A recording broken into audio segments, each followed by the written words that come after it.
nimechoka. Wengine wanakuambia uwalipe wakupe kazi. Sasa natafuta kazi, hiyo pesa ya kukulipa natoa wapi? Wewe. Mimi nimechoka. Sasa umejaribu kazi gani? Nimejaribu kila kazi, hata ya kufagia barabara. Sipati. Hiyo pia iko na connection. Mimi sina connection. Mimi mwenyewe ndio connection. Unaenda unaangalia hivi mtu ashajua tu. Mtu mwenye anatafuta anakuitia interview, unaenda wako ready na mtu kwa akili, wamekusimamisha tu hapo kwa interview. Mimi nimechoka. Sipazi nikutafutie ya mjengo.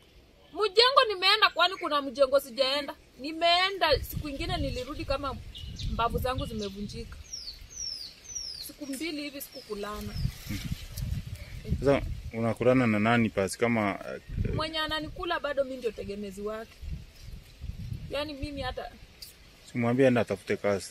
Anafanya mjengo pia yeye.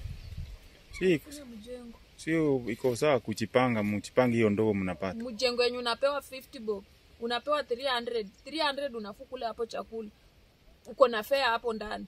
Ukirudi kwa nyumba pesa zimeisha na unatoka kazi. Sio basi uanze kibanda hapo. Pia achana na maswali mingi. Unaniuliza kama nani? Si uanze kibanda. Kwani hiyo idea unafikiria haiko kwa akili? Si unipe pesa basi nianze hiyo kibanda. Pole madam. Unajifanya hapa wewe ndio uko na idea. Pole. Idea, sitaki idea, nataka pesa. Muone venye anaka. Sura.